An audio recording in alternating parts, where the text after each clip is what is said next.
Welcome back to the 14th Jaipur Literature Festival protected by Dettol. It is our pleasure to present Say Nothing, Wind of Change. Patrick Radden Keefe in conversation with Finton O'Toole. Our celebration partner is Diageo. Patrick Radden Keefe has always had a way with his words, powerfully laying out stories that illuminate a much larger picture. An award-winning staff writer for The New Yorker, Patrick's recent literary escapes include an 8-part podcast called Wind of Change, which investigates the strange confluence of espionage and pop music during the Cold War. His other recent works include the book Say Nothing, a true story of murder and memory in Northern Ireland, which follows the story of a missing mother in the years of the Irish Troubles, unraveling a history which is still very raw. In conversation with author and literary editor Finton O'Toole, Radden Keefe gives us a glimpse into his writing process and the source of his inspirations. Patrick Radden Keefe, a staff writer at The New Yorker, is the author of the upcoming book Empire of Pain, The Secret History of the Sackler Dynasty, and the international bestseller Say Nothing, which received the National Book Critics Circle Award and the Orwell Prize for Political Writing. He's also the creator of the podcast Wind of Change. Finton O'Toole is a columnist for the Irish Times and a regular contributor to The Guardian and the New York Review of Books. He has won both the Orwell Prize and the European Press Prize. His many books include Heroic Failure, Brexit and the Politics of Pain, and A Traitor's Kiss, The Life of Richard Brinsley Sheridan. Please do remember to comment by typing in the comment section. Ladies and gentlemen, we now present Say Nothing, Wind of Change, Patrick Radden Keefe in conversation with Finton O'Toole. Thank you, Kritika, and what a pleasure to be of the Jaipur Festival, if not in the Jaipur Festival. It's a strange one, I think, for all of us, but it's wonderful that it can keep going in this incorporeal form, at least. Patrick, it's such a pleasure to talk to you. I've admired your work for so long. I think you're one of the great practitioners of the long form of journalism, which is borders on art, if it's not always so, and certainly in your hands it crosses that border all the time.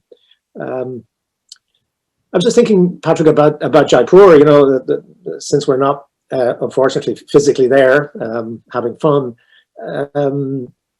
I mean, you wrote from Jaipur, 13, 14 years ago. I remember reading a piece of yours in, I think, the New Yorker, which was about the art market, the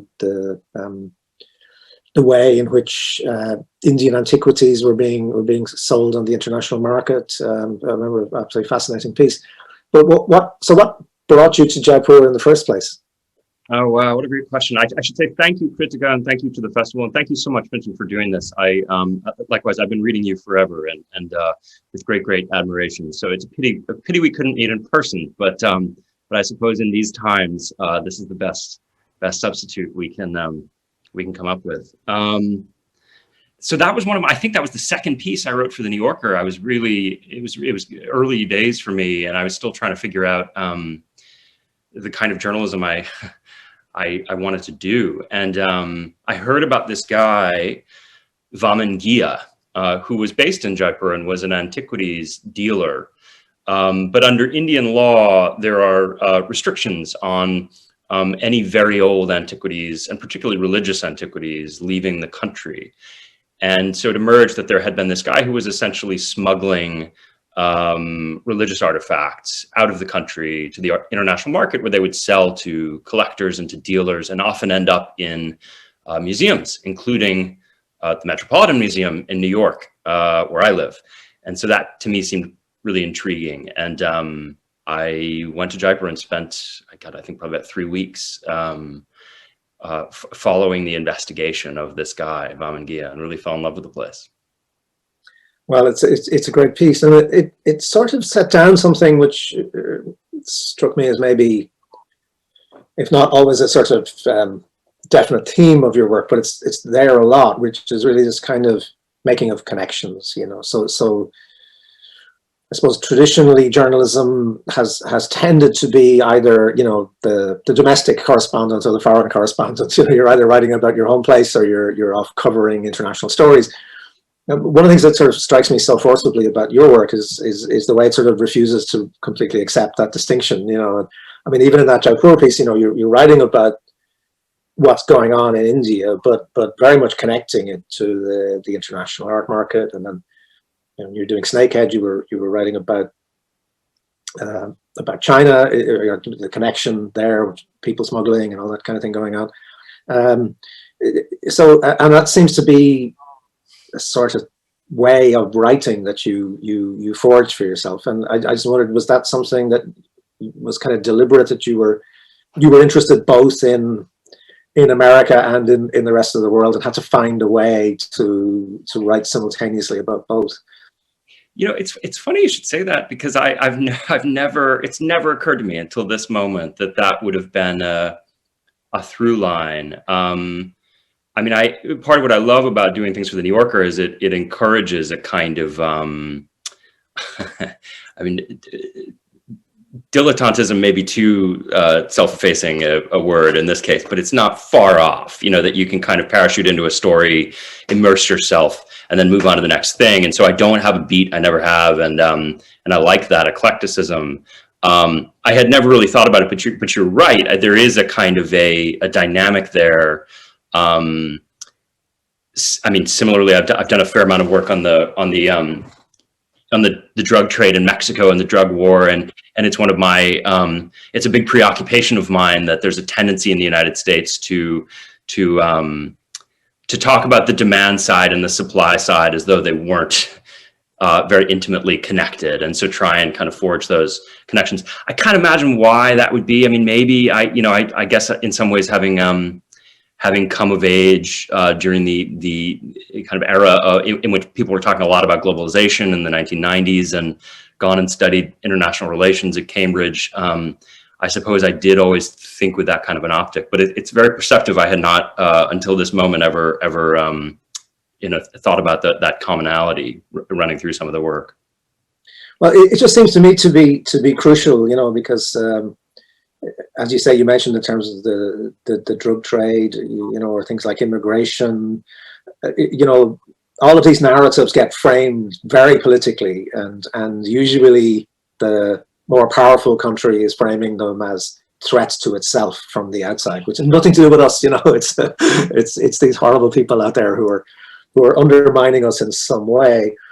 And there's a sort of I mean, I don't want to overstate this, but there's a sort of moral imperative, isn't there, to trace the story from the outside, you know, and to actually, you know, make those connections, because it's the connections that actually give it its truth. You know, that you know, globalization is a term that's kind of so easily used, but it's the reality of our lives. It's not an abstract thing, isn't it? It's really about the way we live, and the moral difficulty of connecting what I'm doing right now, you know, the Apple machine that I'm talking to you on, where is that made? How does that get into my life? You know, it's just that sort of need for journalism somehow to be able to tell stories that break the frame, the national frame, and that seems to me something you do so powerfully.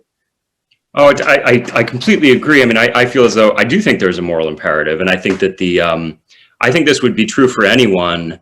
I mean, I think part of what's interesting about capitalism, but also about the way in which power is dispersed around the globe, is that it's a privilege of anyone with an Apple computer to not think about, you know, all of those economic and political circumstances that meant that you could. I mean, never mind your computer, but that meant that you could have effectively a supercomputer that it sits in your pocket, and you know, you pay a sum that is actually quite a bargain when you consider what you're getting, and you replace it every 3 or 4 years. And so some of that is about deconstructing it. And for me, I mean, to take the drug war, because it's it's the easiest example in some ways. I'm sure we'll talk about Ireland too, and I feel as if there were analogies here for me with when you talk to people in England about the Troubles and about Ireland. It was a similar sense that there's this thing happening in this foreign place, and you know, it couldn't possibly have anything to do with us. But But to go to Mexico and report in Mexico, for me was, I mean, it's not that I couldn't intuit some of this emotionally, but to talk to people there, and I think that there's a frustration often that there's this sense of, the drug trade is a situation in which drugs are created in Mexico and in South and Central America, and then they move up across the border into the United States, and that is what we're discussing. When, from the Mexican point of view, you have a country with incredibly lax gun laws, in which guns are smuggled down across the border into Mexico and lead to this incredible carnage, and then also all those drugs, right? They sell for American money, which then gets smuggled down into Mexico and contributes to the corruption of the Mexican state. And so I think that there's a sense among some people in Mexico, to my mind, entirely justified, that it's outrageous to have the United States sort of sniff about the corruption of its neighbor in Mexico, when so much of that corruption is underwritten by us. We're the engine of so much of it. In a way, we were sort of talking about journalism and art, or I was at least, but, there is an analogy, isn't there? Because good writing of any kind, it doesn't, in the end, I don't think it matters too much whether it's, what form it's in. It's an imaginative act, and I don't mean you make stuff up, but I mean, it's imaginative in the sense that you have to do the thing that artists do, which is to try to see the world from somebody else's point of view, effectively, get yourself into somebody else's head, understand their situation, their culture, and that involves, there's a danger in that, isn't there? Which is the danger of the outsider, particularly the privileged outsider, who can begin to think that they know more about the indigenous culture than people who live in it do. But it's something that you avoid so brilliantly, and it's something I want to talk to you about in relation to Ireland, because I know Ireland, and so when I read your book, in relation to it, it's with the kind of critical eye of the native, and yet it stands up to that scrutiny superbly. But I just wonder how, in your own kind of development of your own journalistic career, writing career, how did you confront that sort of basic dilemma of being the American outsider going to other places and trying to understand what's going on in them? Yeah, I'm still confronting it. I mean, I don't. It's honestly, it's not a. It's a feature of what I do that I'm not altogether comfortable with, and I think that's probably all the more true now because the discourse around these questions has changed. I mean, there are some who, this would probably even be true of my own magazine. There are some who believe that they're increasingly, that it may be inappropriate for somebody like me to write certain stories. That it's a form of trespass. Or appropriation, if you like, and I resist that. I mean, I think that this would be true of both art and journalism, and perhaps at the vanishing point where the two can meet, that empathy is important, and that the way in which I think that you need to earn the right to tell other people's stories. And for me, I feel as though I struggle to earn it every day. And this would be true when I go to Ireland. And it means a great deal to hear you say that it held up to that scrutiny. I mean, I would hope that scrutiny would apply. But I mean, to take a more glaring example, I spent 4 years writing a book about China and Chinatown in the United States, writing about undocumented Chinese immigrants who speak a language that I don't speak. Yeah. Had experiences that I, couldn't pretend to have anything, remotely like their experiences. And there's a version of that book that could have been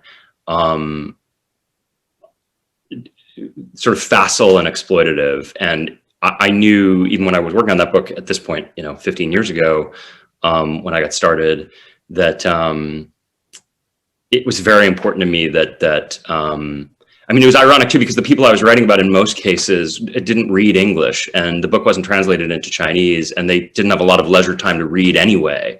But that the American-born kids of those immigrants would read the book, and that it would, you know, at a minimum, pass a kind of threshold of credibility, and in some instances actually help explain to the kids a little bit about the experience, you know, some of these experiences that the parents didn't talk about.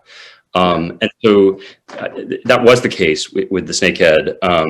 But I don't mean to suggest that that I get it right every time, or that anybody does. And I think it's a struggle and something I think about constantly. And if I, in a way, if I weren't thinking about it, there'd be a problem.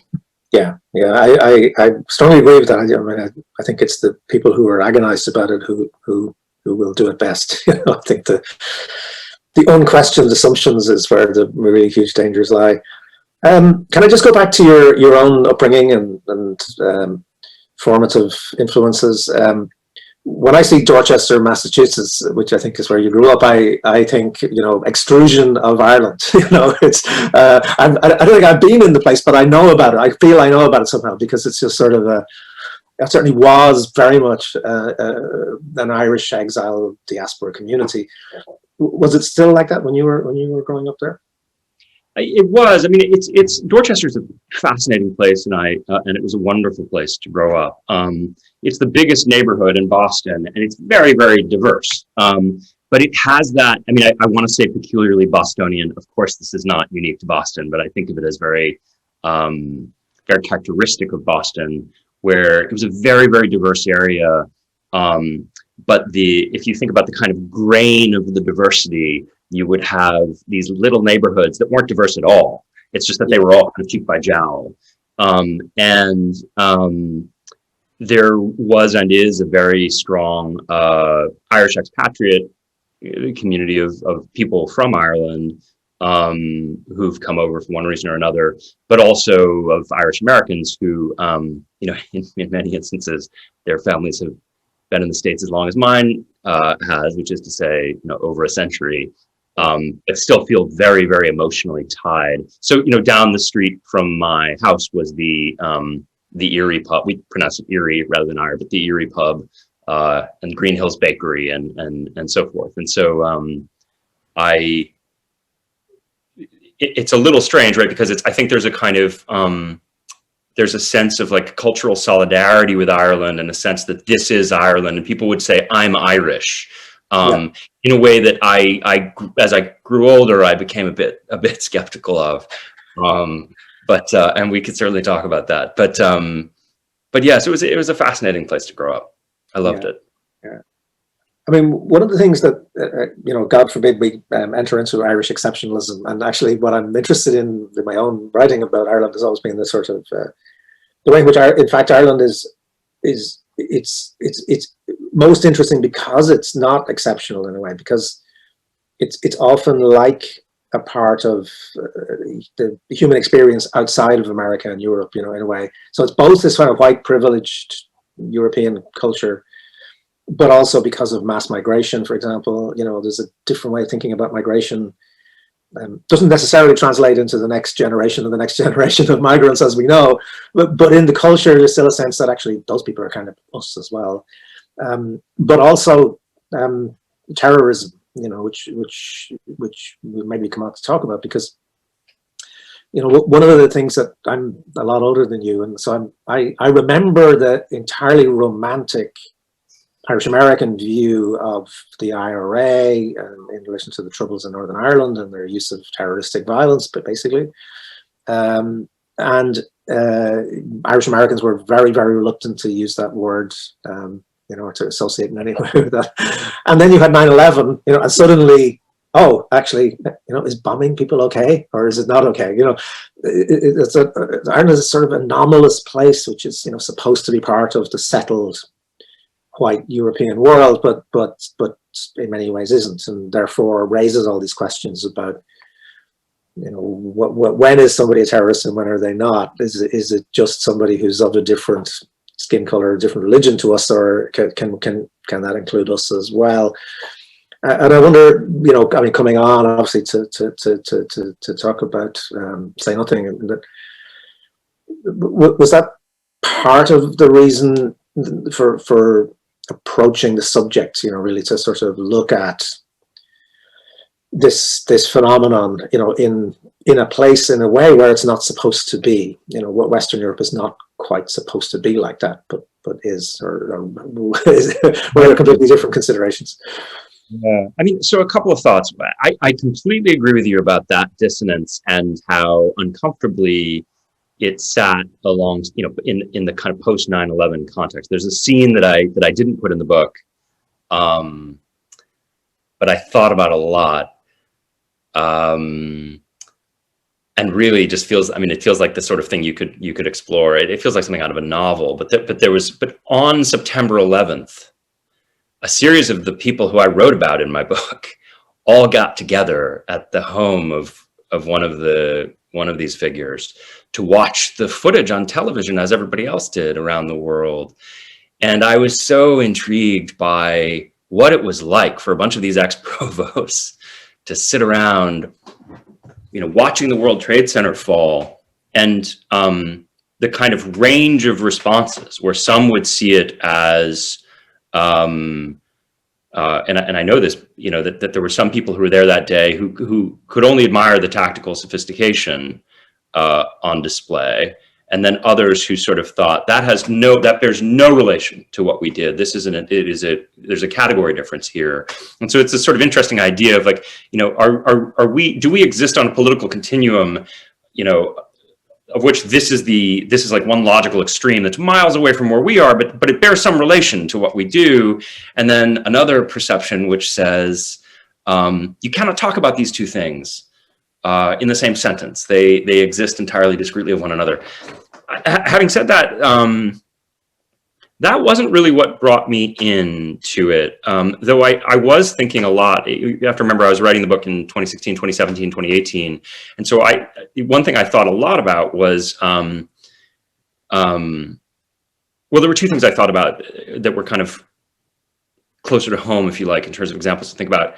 You know, one was, there was a lot of discussion at the time about people who were getting radicalized and joining ISIS. Yeah, and even there, I mean, any sort of staunch Irish Republicans watching this would immediately bristle at the notion that I would mention ISIS in the same context. And I think to some degree they have a point, in the sense that, you know, it was that Irish Republicans, you know, so many of the people were killed by accident, right? The idea was always, well, it's not that, you know, there's a regrettable loss of life when you put a bomb somewhere and call in a warning.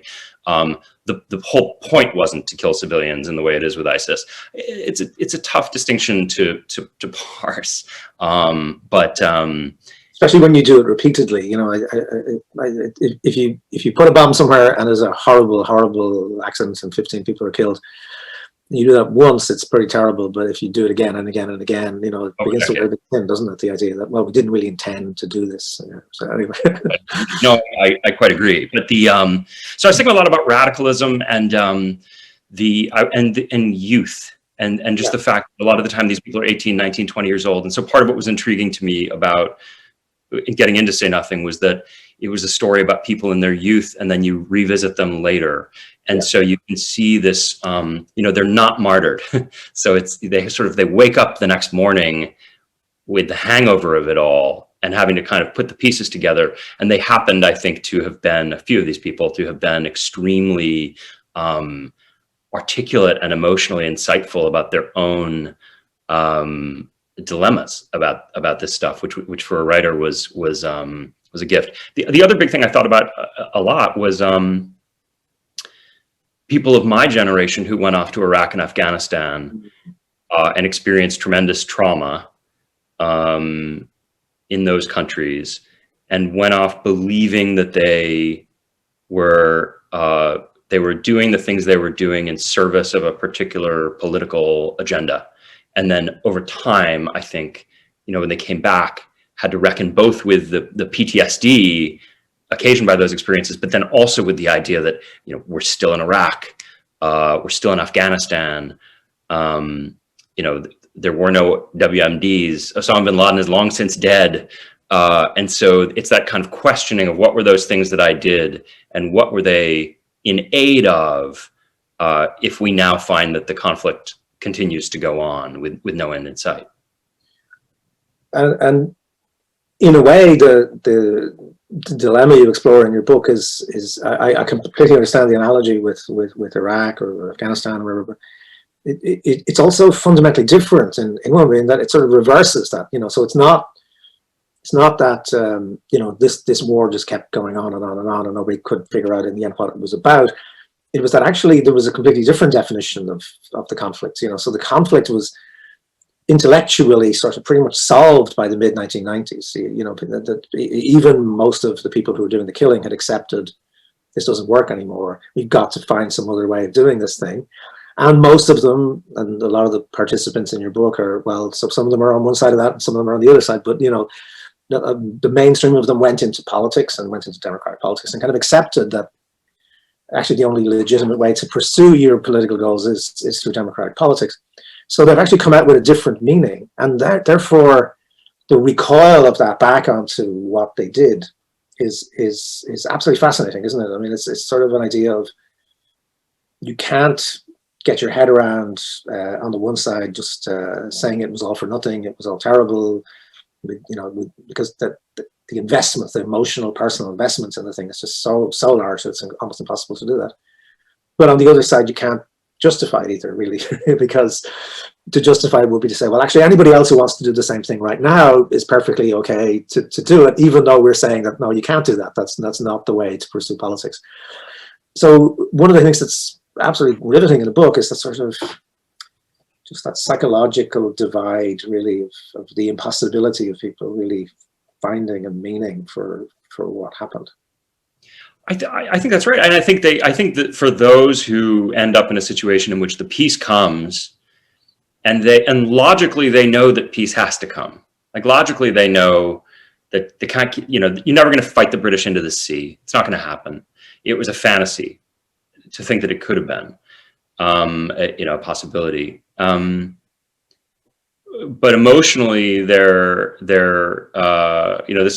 leaves them feeling so unresolved. I just think that you end up with a situation in which there's a cohort of people who then they're kind of trapped in this cul-de-sac, and I think that compounds the trauma. It compounds the anger. I think for a lot of them, it leads to drinking and to various kind of self-destructive ways to try and ease this contradiction that they're living with. And then all of that, and this is where it got really interesting for me, is that, you've obviously written about this a great deal yourself, but I mean, there's as all of this is happening among the cohort that went into politics, there's a kind of myth making, this whole reassessment of what had happened during those years, which becomes kind of a dominant narrative. I mean, by no means the exclusive one, but certainly in Irish Republican and ex-Irish Republican circles, there is a way in which these stories get told, and a sense that if you try and tell a different story, even if it's your own story, you will feel the censure of the community. And I think when you kind of put all of those different factors into the mix, I think it drove some of these people mad. Yeah, well, it's why it's such a powerful book, because it's a historical record, but it's actually as much about history, or about how memory functions, about how people shape the past, or and how one generation tries to hand on some kind of narrative that it's shaping out of this horrible mess and trying to make some kind of logic out of it, and the impossibility of doing that in a way. Can I ask you about Winds of Change as well? Which just in tone, in substance, is just so completely different. And I think it's one of the wonderful things about your writing, your work. That it's unpredictable. But was it, to use a paradox, was it sort of deliberately unpredictable? Was there a sense for yourself that I have to get away from, because it must have been a pretty dark business. I mean, writing about this killing that's at the heart of Say Nothing, and dealing with the people who were maddened by it. Did you kind of deliberately say, I need something way different? What about a pop song that might or might not have been written by the CIA? Or is it just the magpie nature of your mind that it just moves on?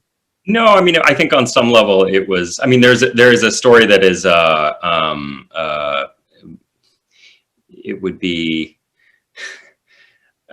I don't even want to laugh about this, except for the I'm a big believer in the tradition of dark Irish humor, and I think the person in question would probably have appreciated the joke.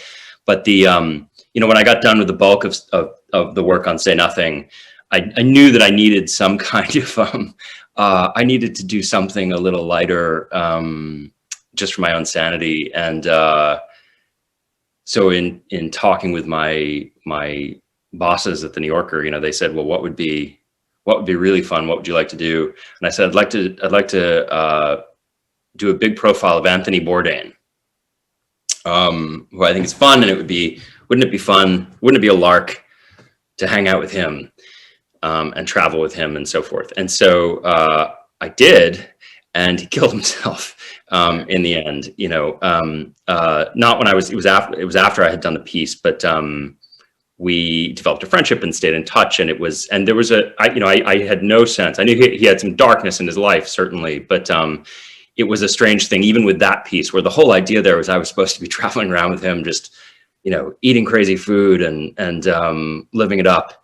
And I remember saying to my editor at a certain point, "This has gone pretty dark. This guy's actually in a fairly dark place." So Wind of Change, I felt like my fail-safe, where something would really prove to be the fun lark that I thought it could be. And I'd never done a podcast before. It was for a variety of reasons, and I'm happy to talk about them if you'd like. But this was something that I think could never have worked as a New Yorker article, and I knew that. And so it was, on some level, it was out of necessity that I had to explore it in another medium. But that was a blast. One of the great things about podcasts, and I suppose maybe this may have been one of the considerations, is that you don't need to tie things together in the way you do a piece of writing. A piece of writing has to be structured. No matter how much it's about mysteries, you can't be mysterious as the writer. You've got to tell a clear story. And the podcast medium is wonderful, isn't it? Because you can pull on threads and just see where they go, and maybe they go nowhere, and that's fine. So it's the process, I suppose, in a way, is what you're laying out for the listener, rather than the conclusion, and that's what makes it such fun. I mean, so that's exactly right. And I couldn't make it work as a piece, because I knew that either the CIA wrote the song or they didn't write the song, but that regardless, I would neither be able to prove the positive definitively nor prove the negative definitively, and I knew that at the outset. And I think I knew that from experience, that if you read a 10,000 word magazine article and somebody sits down and they spend an hour reading it, and you get to the end and you say, "We'll never know," they tend to feel cheated. But I wonder I have never been able to account for why it is that somebody will spend 10 hours listening to a podcast and get to the end and you say, "We'll never know." And, there are a few people on the margins who say they want their 10 hours back, but it's much more forgiving. And I can't figure out why exactly that would be. I wonder if you have any thoughts. Well, I just think maybe being Irish, that, where there's this oral culture as well as the literary culture, and they run side by side, and the oral culture is the expectation of endless elaboration without necessarily reaching conclusion. It's the storytelling is its own point, in a way, and filling the time is okay. And maybe we're just in a cultural moment when, actually filling the time in that way, the enriching of time that you get with a great podcast like yours is its own pleasure.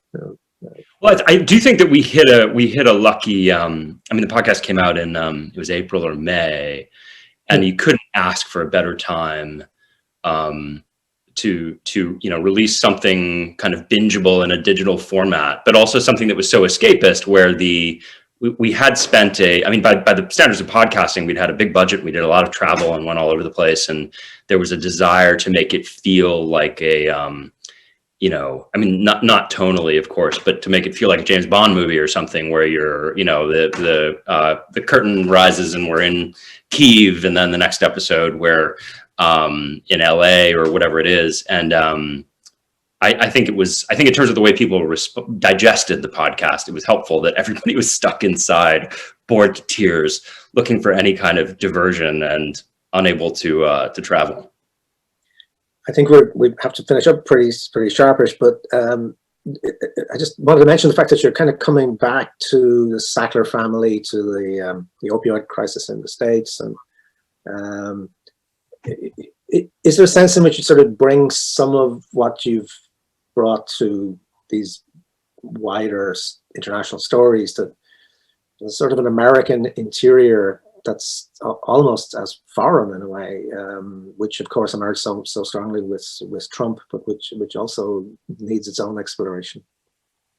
Oh, that's interesting. I suppose, yeah. I mean, this new book is about the Sackler family, which is this pharmaceutical dynasty, who were primarily known, certainly to me, as a philanthropic dynasty, but it turns out have made billions of dollars on OxyContin, this drug, which is ravaged big parts of the U.S. In the opioid crisis. And yeah, I hadn't really thought of it in those terms. I mean, to me, this was I was just very struck by when I got started on this project, by the idea that there was, I think in some ways it comes back to this idea of the stories that we tell ourselves, that societies tell, that families tell. And I think this was a family that had very effectively told a certain highly erroneous, or at least incomplete, story about itself for many, many decades. And I think there's a kind of a vogue in the U.S. now to talk about, for good reason, to examine the unholy origins of a lot of the great American fortunes, but in many cases dating back, as far as slavery.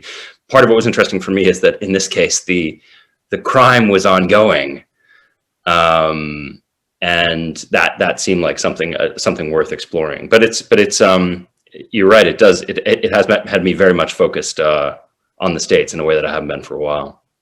Well, maybe we'll be able to have a good long chat about it next year in Jaipur, which would be a great pleasure. It's been really lovely talking to you, Patrick. I'm sure so many people around the world who've been enthralled by your work will be just delighted to get some sense of the mind behind it. And as I said, maybe we will get to do something physically directly in Jaipur of all places would be great to do it. But yeah. I would love that. And, thank you. Thanks so much, Finton. Thank you, Patrick and Finton, for that fascinating conversation. Thank you for sharing insights into the inspiration behind your work, Patrick. Thank you all for watching and being such a lovely audience. Please do stay logged on to continue to watch with us the series of fascinating sessions with stellar list of speakers that we've specially put together for you. Do contribute to the festival and help spread literature against all odds. The festival is protected by Dettol. Hope to see you for our next session.